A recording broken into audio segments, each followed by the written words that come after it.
Hello, Aleksandra and Marko from Craftworld Studio with you, and welcome to our masterclass seminar for Freak Force 2020. So the topic we wanted to speak today, to share with you and to go through is expression in miniature art, in miniature painting in general.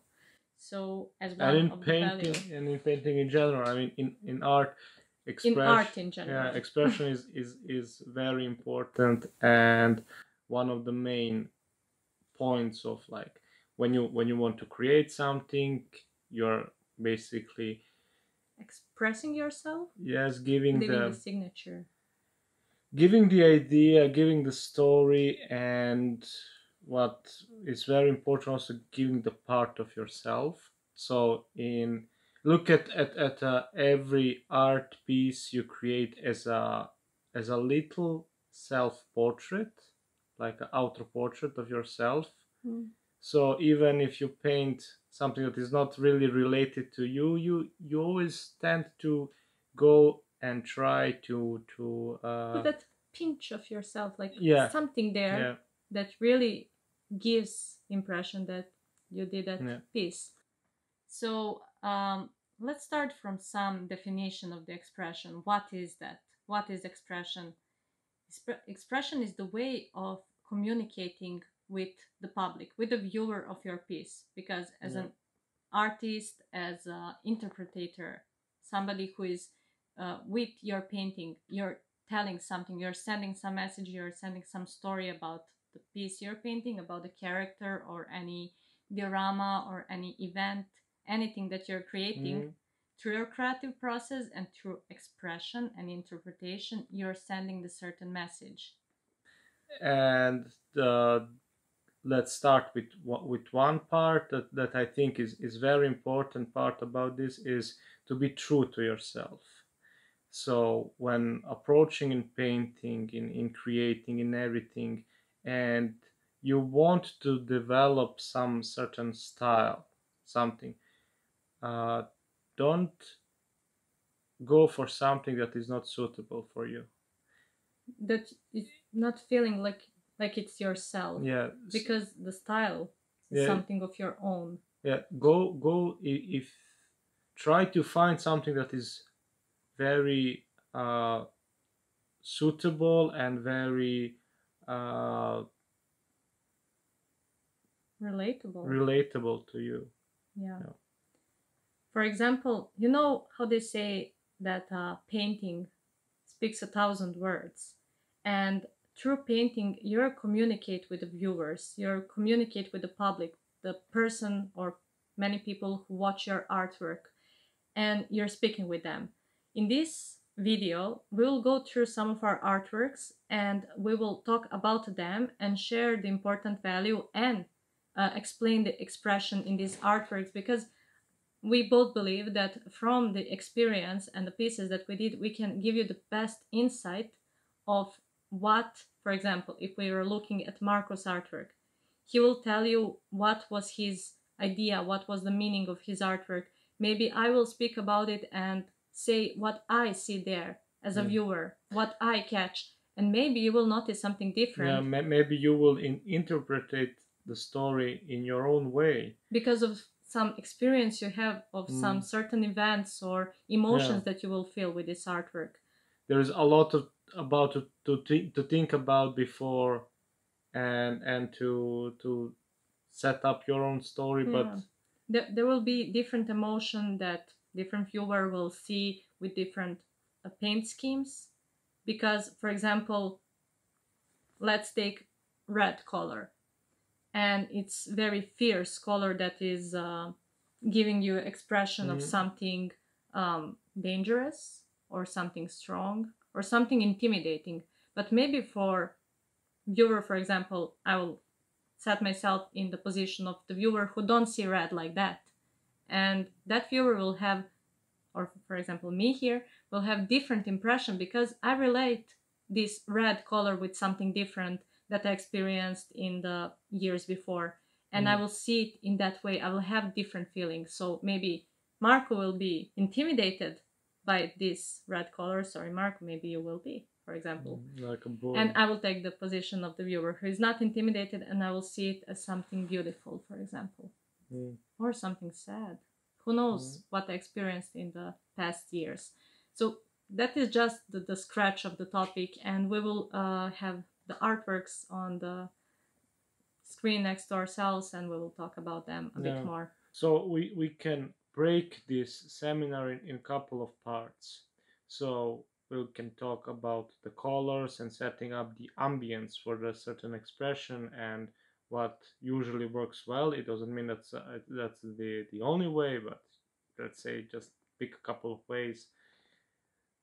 So the colors, the color work, how it work, then the lighting, dramatic light or very like as we like to call designers light, that is very, so just like a preview of something, not giving too much info, because you want to give information with your painting, with your blending, with your brush strokes, with every little thing that you do while painting. And of course, with the sculptures that we're painting, the miniatures, you get certain emotions when you decide to paint them, when you like something and you get the idea, because that figure already speak with you. The artist who made it, in his style or interpretation, it already have the value that speaks to you, and then you as an artist speak to others through that, and all the viewers have different interpretation of your piece.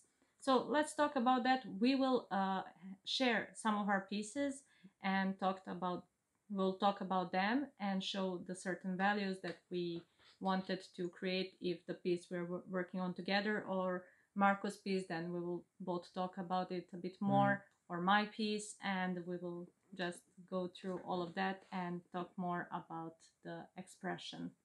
So we will go through some artworks that you can see on the video there, and we can start with... Okay, so let's start with a piece that we work together with, and it's called Life of Simple Pleasures. As you can see, there are two dwarves and they're a very annoying rooster. Oh, he's cute. Yeah. And as you can notice, Aleksandra just laughed.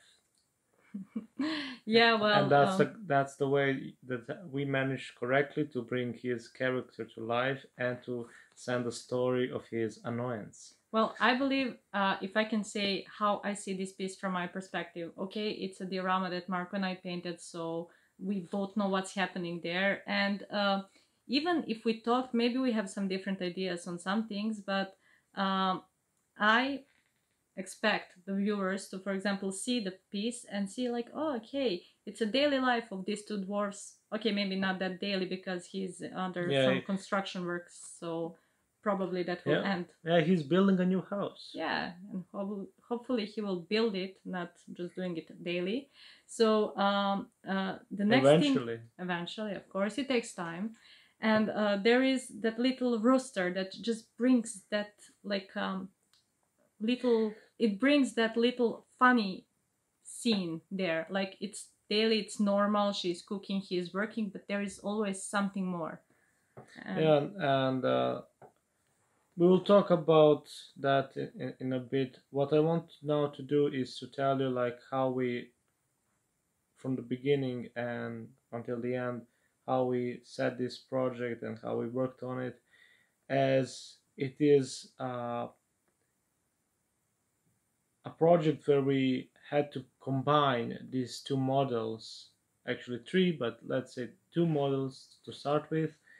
And we went through many different ideas of how can we build a diorama that is good, made in a good position, from all angle it is interesting, so there is not a lot of empty space that is just, uninteresting part of the scene. And how to bring these two characters together. Yeah, and she's a cook and he is a cartographer, but in this way he's like a master builder, so we change some of his character from the original idea, and how we combine and put all this together in one piece. So after the couple of testing ideas where we just place Sketches. draw, and then we place the model on a plinth and see like, oh, maybe he needs to be a bit higher, and then maybe we can make this like this, and then let's break, not to be too square or not too triangle scene, let's break apart and try to make it as interesting as possible and to give you enough information. So it's about stylizing the scene as one of the values, just not putting everything to stand on one big surface, just stylizing. So every detail that you see there, all the barrels or the sausages yep. that we brought there are there with the attention of the color, of the detail. So when we made the concepts, then there was a sculpting part and changes. So we wanted to give, in this very lively miniatures, to give them even more movement, more life. So there came the idea with the boiling soup that is coming from the, how's it called, the cauldron. And there's also this rooster, and then you can see there is a bunch of stuff lying around, which gives life. And in the way that dynamic to the scene, and in the way that they are just placed there, like there was some wood for the fire, there is some materials for building lying around. You can, by looking at it, you can say that this is somewhere where some dwarves or humans or whatever lived there and had their daily routines and so on, and they need to eat, they need to live their life.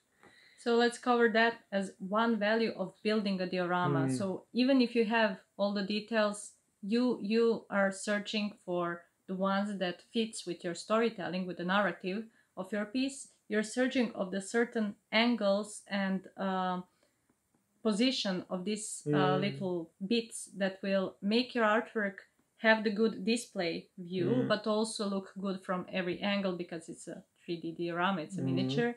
And you're adding like a small details, like Marko said, boiling soup or the rooster on the woods that fill the space. So it's not just the diagonally two figures standing, it fills the space, and it gives that dynamic and more of the narrative, more details that you not see as the focal, like not the first impression, but you see it as a second, then you search for the third and other interest points on the piece. And you can just, by looking at it, imagine the whole surroundings. So there are other houses, probably more worker lying around waiting for the dinner, for the lunch to be ready, and laying around, and maybe some other chickens also running around. They're not in the soup, so that's good. Maybe.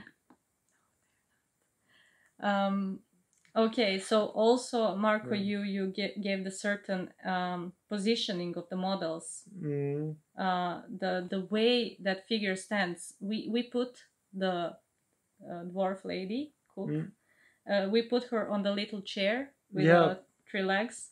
And she's, because she's a dwarf, she's not big enough for this high enough, so she is standing on a little chair, so she can. And the character by itself is already really cool, because it have all the things on her belt, like the carrots and I think there is even a fish there. So she is ready for any kind of the specialties that she needs to prepare.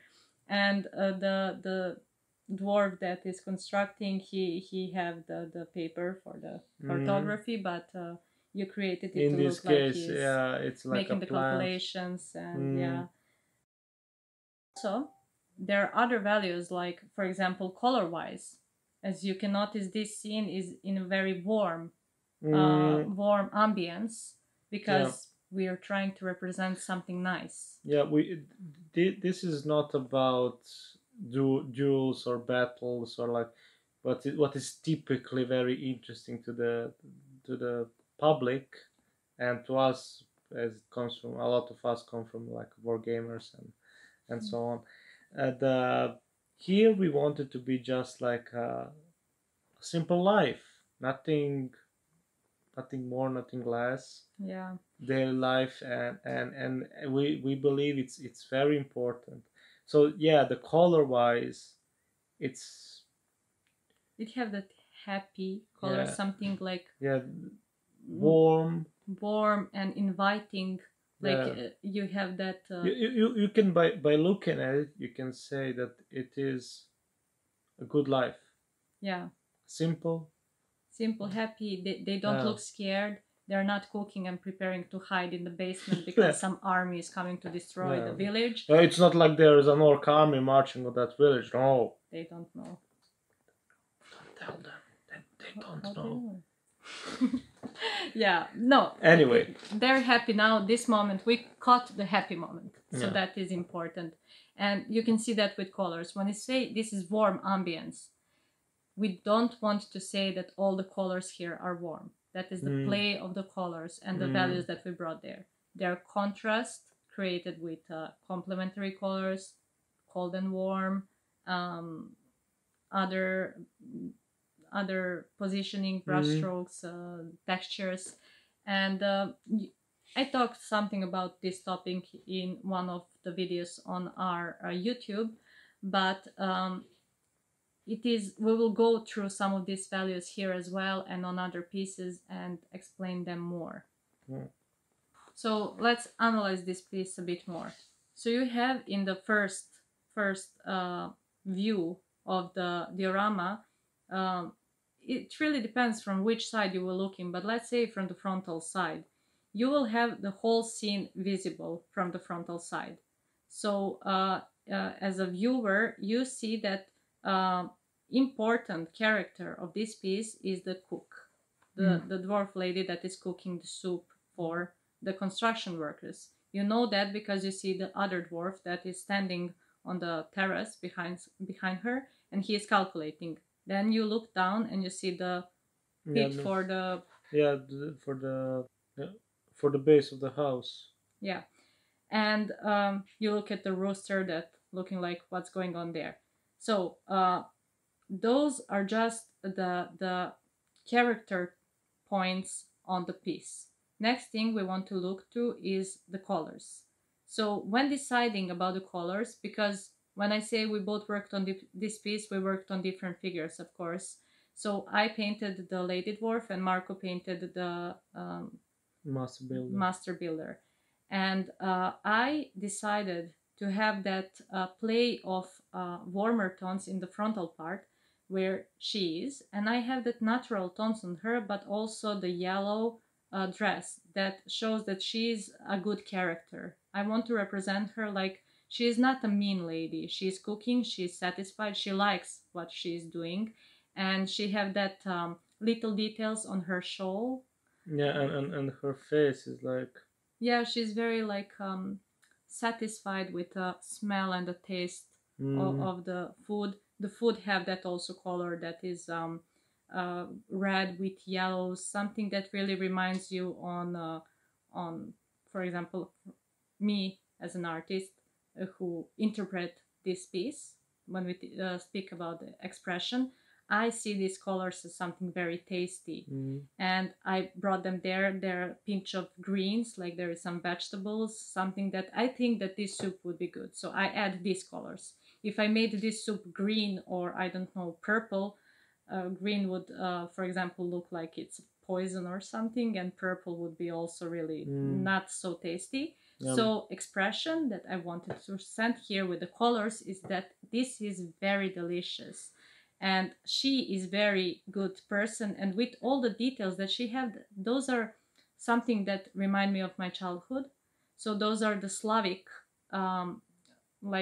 details and ornaments that Slavic grandmas, for example, have on their dresses and shawls, and the little details. You will see the little It's a piece that you use to, for example, hold this hot cauldron. I don't know how that is called.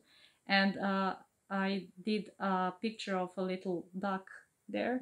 It reminded me of something that we had in our house when I was small, for example. And Marko decided to use the green, red, and blue in a triangle, and he will explain. Yeah. So, yeah, what I wanted to say is that it's interesting to see how, for example, she plays all these details that is from her personal experience. So all these drawings on the model and the color choose and what, from her perspective, is what defines the character that she is creating. Yeah, and I don't know about you guys, but for example, I think Marko can relate to that because probably anybody in family in any Slavic country or let's say now Serbia, they will know about these ornaments or they had this in their kitchen. So that is why it's there. And the colors that are behind her of the sausage that still should be delicious, but the color is more muddy because it's not in the frontal plan. So you know what is the color. This sounds strange, like what is the color of the sausage, but it's behind, and you don't want to bring it in frontal plan. You give it some ambience. There are cheese and wheat. That's what they call. And you give colors there, but you combine them with the colors of the shadow, bringing them in the back part, giving the pinch of the story behind, so you know they're preparing the food in the barrels, but it's not that important. Important is the scene of the definition of what these two characters are doing. And there are other things that connect them. You see the little pumpkins, so you know what time of a year is. You know it's autumn, something like that. Also, the grass. The grass is not completely green. Yeah, so the grass is already in orangey tones. So you can see the terrace where he is standing. The wood is in the good condition, but you can see the stones. Yeah, the stone is very weathered. Yeah, so it's much the old house. older than the new ones that they're building with. So yeah, a bit of contrast in there as well. Yeah, and there are really cool details on the new construction of the house. You can see that the stone is newer, so it's not that much weathered. Maybe inside because there is a hole and it's cold and they will need some time to build a house. But for example, the stones that are on the upper part are a bit colder because it's a stone, and in contrast with other things around that are very soft and warm. So you're giving a lot of informations on your art piece with colors, with the texture of the woods, texture of the stone, and boiling soup. And by these expressions, you can get the paints that you want to use, the colors that you want to use. This is how you, for example, this is how we decide on the colors.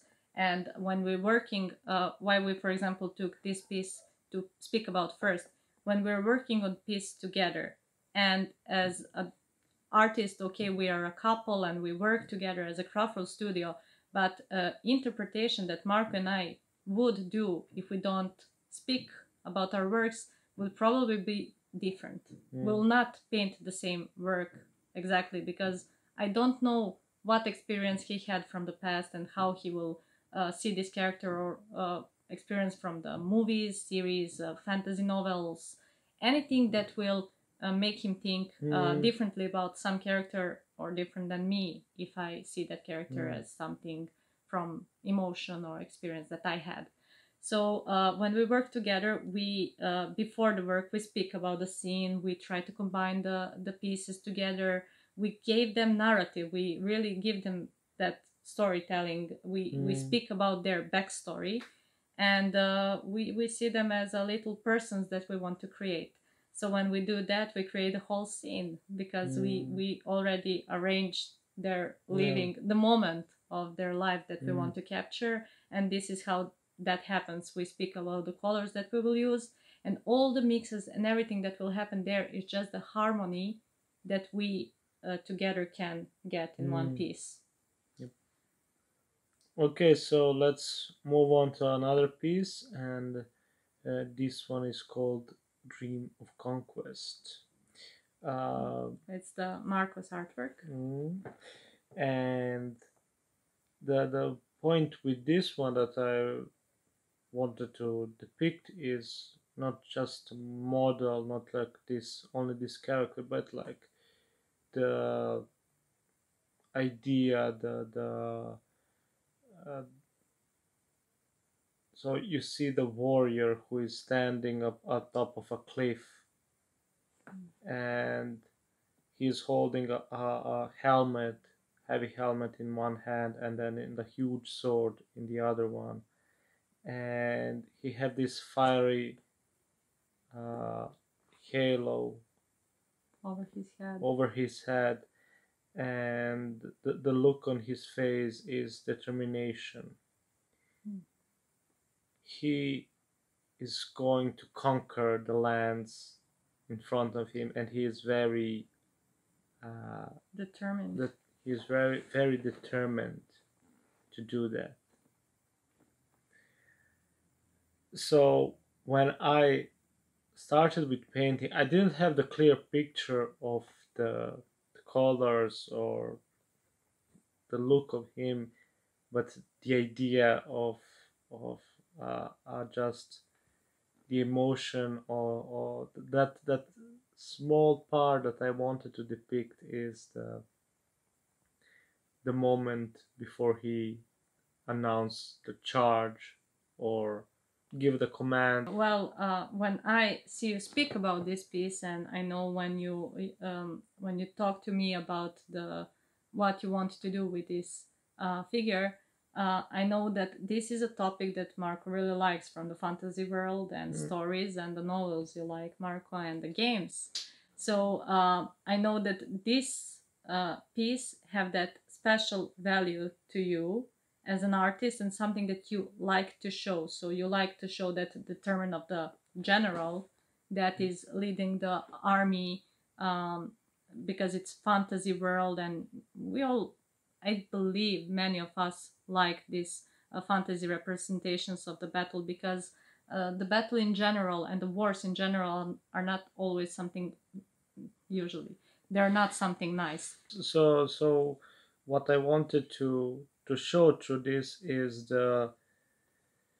there's a lot in history, as we said, history or in fantasy, there's always a huge, not a huge, but some of the high lords, rulers, emperors, they have this idea of conquering all the lands, and this is what I wanted to show through this piece. So you represent this character as a determined conqueror. So he's not good or bad. This is not you can decide. People will see him as a good, bad, or something different in their own interpretation of how they see or emotion they get when they see this artwork. But for example, the thing you have here with that gradient from the greens to yellow reds, and like yellow reds are in the behind scene, like a sunset, like something is the sun is shutting down, something like that. You have that blue that show that there is darkness behind left when the sun is gone, and you have that red halo that goes with the blue background that is get very darker, is maybe the darkest point next to the shadows you have below on the earthly scene that is down.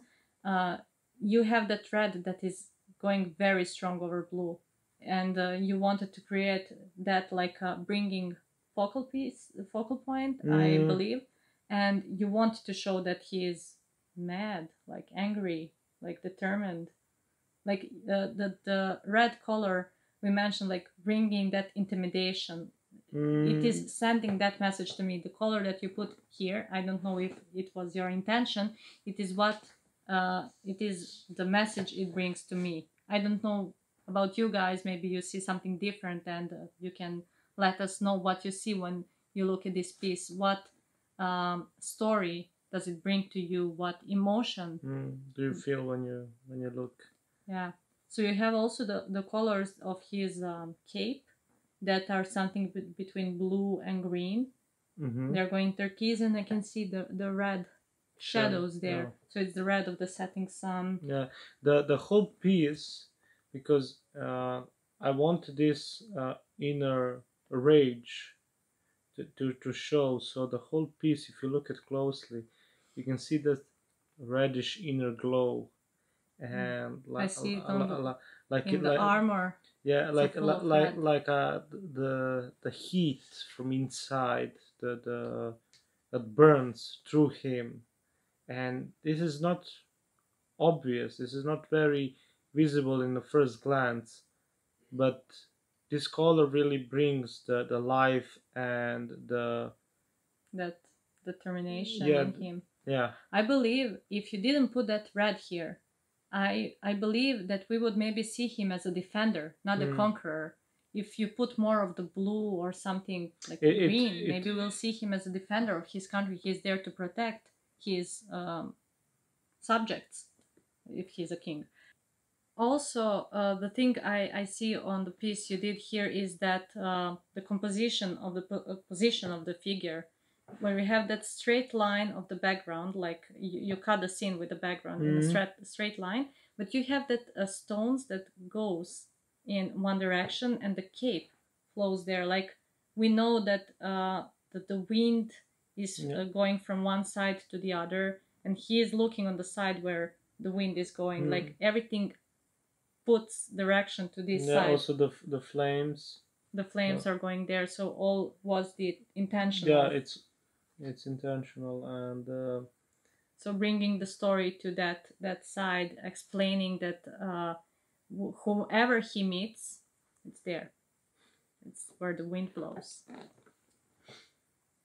Okay. Let's go to another piece, and this time let's talk about the Dragon Huntress that I painted. So on this piece, I also did the tutorials about the scales of a dragon and explained more about the ambience. That is a long topic, so I will not speak much about that. But I will explain the main view, my view of this piece, and Marko can say his view, how he see her.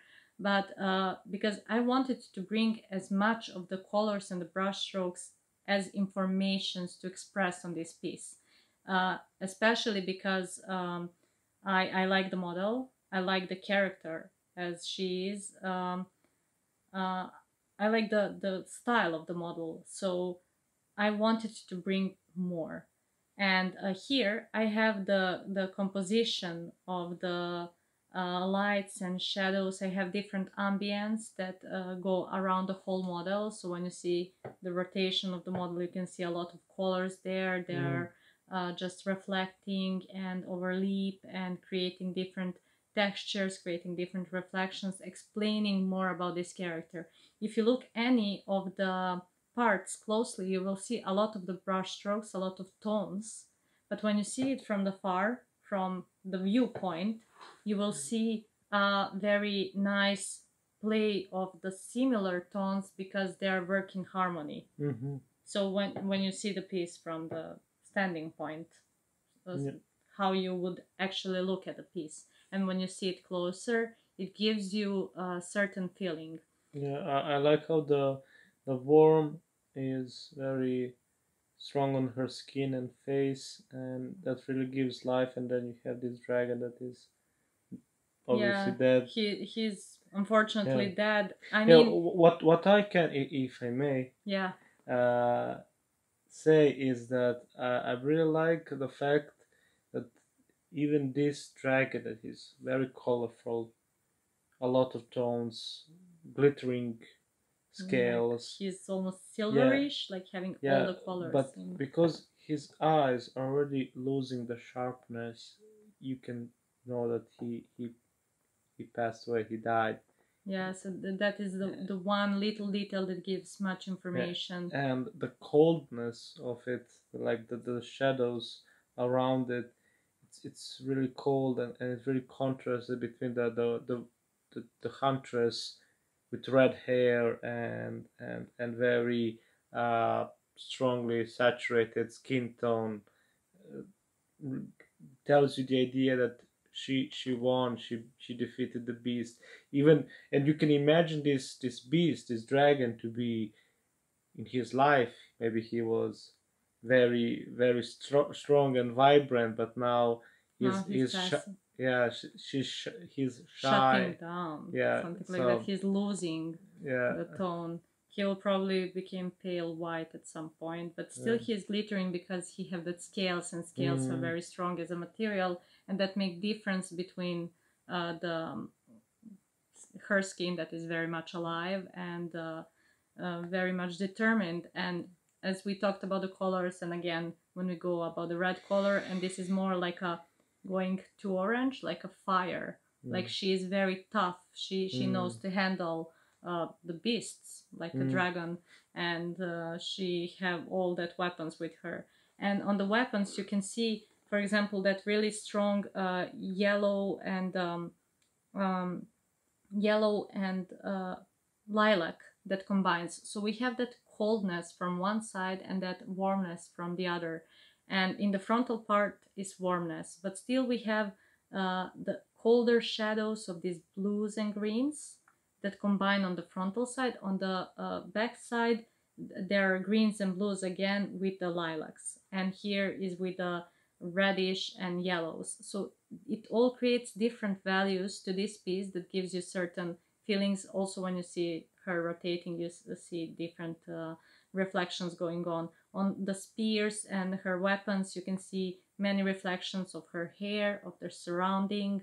There are blood only on the back of the dragon because it is in the very back, like the least plan I'm showing here, because all the other plans I focused not having only the frontal plan, but having all the plans visible and equally important. And the back plan is just the story goes into darkness, something else is going on there, and everything in the frontal range of the rotation is important and give you informations. So it looks like it's almost sunset, so the sun is still there, but it's far from her because it's not so strong. If you zoom in the work, you will see that there are some yellows reflecting on the scales and that lilacs that I said that are playing. And on her, her armor, as you can see, the design really looks like something of a dragon. You can see her boots; they look like a claws. And I try to bring the similar tones. Creating it looks like metal on some parts, look like dragon scales were used to forge this armor, and it reflects all the colors of the surrounding nicely. And with that, you can know that these two characters, like the dragon head trophy and the dragon hunters, they belong in the same ambience, in the same scene. They have all that colors, and you know they're from surrounding. They're explaining the ambience, and they're giving you expression of this scene. And we didn't mention the signatures. So usually, if you see some of our works together and you see some of our works separately, you will see that different interpretation, where Marko went with very fierce colors on the previous works, and he did a burst of the colors to express, where I combined more, like went softer, trying to bring maybe, let's say, more of the feminine look, touch in my pieces, where Marko have more fierce, more like manly touch, aggressive. I don't know if you wanted to achieve that, but I guess I see it that way. Yeah, it's the expression I get from his works. But that's let's get back on the piece. Not on the piece, but on that topic with giving it your own touch. Yeah. So the way she painted and the way I paint even though you might say it's similar, it's also very different, uh, as she say, she tend to build this more like a satin feel to her colors, to more harmonize them, Yeah. to blend them in. While I like to really throw you in the face. Yeah. But that's what we do. If we work on a piece together, we harmonize. Yeah, we bring these two values together. But when we work separately, we really try to give that personal touch. And that brings me back to the techniques. As you know, we are teaching on our Patreon, and we are traveling to teach classes and also hold classes here in Serbia. And when we teach, we try to bring all the techniques and values closer to you, but have you express in your own way. So when we work with students on the coachings, we try to see what you like and what you want to express. We can give you ideas, we can talk more about the values that are important on your piece, but most important for us is for you to find the value that you really want to have and create, because that creative process will bring something you like. It's like your interest in your piece. And that is important. So all the values that you want to have on your piece, from contrast, tonal values, expression, the harmony, and the difference in brush strokes, everything is important for the value of the artwork. But the final touch is how you interpret it, how you express yourself. And that is visible. So when people see your work, they know who is the artist, because that artist have that certain way of giving the story through their pieces. So think about it as when you take a project and you have the idea and you work through that project, keep in mind that you are giving it always your personal touch, your signature. And that way you are actually giving a piece of yourself. Always tend to go very truthfully to that. So when you choose colors, when you choose approach, brush strokes, way of expression, the way is your way. Yeah, the light points. Even though you have like a specific scene that you maybe see 1,000 times, maybe your way, explaining this scene, bringing this scene to life, creating this character to life, your own way, and it will be different from all others, and that is from any other perspective, of course. So that is what you want to do. So you want to bring yourself, express yourself, and tell the story through your art. So send that little piece of you through every artwork. So it will take hours and hours if we went through whole. You can see I can speak a lot. Yeah, there is a contrast between us two as well. So yeah. I like.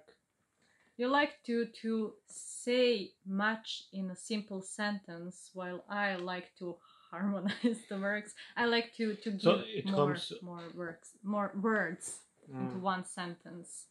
Maybe that's similar with painting as well. Yeah, you give the fierce colors, and I just try to make many of them overly. So yeah, painting is like talking, because you're giving your information, narrative to the viewers. And as we said on the beginning, many viewers will have different information based on the experience, based on their own impressions, based on the things they like and experienced in life, and also based on your current mood. So maybe when you're sad or happy or angry, it will reflect differently. Maybe the pick of colors will be different. Maybe sometimes you prefer to use more purple or more red or more green. Yeah. I think on the beginning of the painting I had the phases. When I saw my display at some event, I think it was SMC, it was all purple, and I said, okay, this is the phase. Now I don't have that. Yeah, of course. And as we said at the beginning, always tend to be very truthful to everything you do, everything you create, and this way it will be more creation of yourself. Yeah, and your style and interpretation Yeah. will change over time because you're changing also with the experience and the things that happens around us every day. And that is just this, even if it lasts a bit longer and we talk about the artworks and we talked about the stories, it gives the information for you to think about. There is many more theories and values that should be considered, and with this insight you can try to see some of your works or artworks that you like and try to search for these values and to search for the narrative in them, and to have this work speak something to you. If you can, write a comment what you see in the work. For example, if you go and look through our artworks, write down what you see there. What is the narrative that you experience when you see it? Because I believe we would love to read that, and it will be fun to see how other people see the story you want to create. Because as we mentioned at the beginning of the video, the painting speaks 1,000 words. If you want to go deeper on the topics like techniques and painting, we suggest you to join our Patreon, where we post our tutorials, lessons, have coachings as well, and practices where we can go through these values and learn more about them through the experience through your practices. And we really hope that this little masterclass help you get a better insight of the main expressionistic value of the art pieces that every piece have, just in a different combinations and different interpretation. But expression is there because everything you do, the creative work you do, you want to express something and you express in your own way. If you don't do that, you will not be satisfied with your work, because if it's not yours, it's not something that feels you as a person, you will not like it enough. So that is important for you to be happy with what you achieved, because it is something from the inside. You want to bring it out through the art piece. We're happy for the opportunity to reach out like this and give you small yet crucial insight into this very important topic, and that this video will give you better inspiration to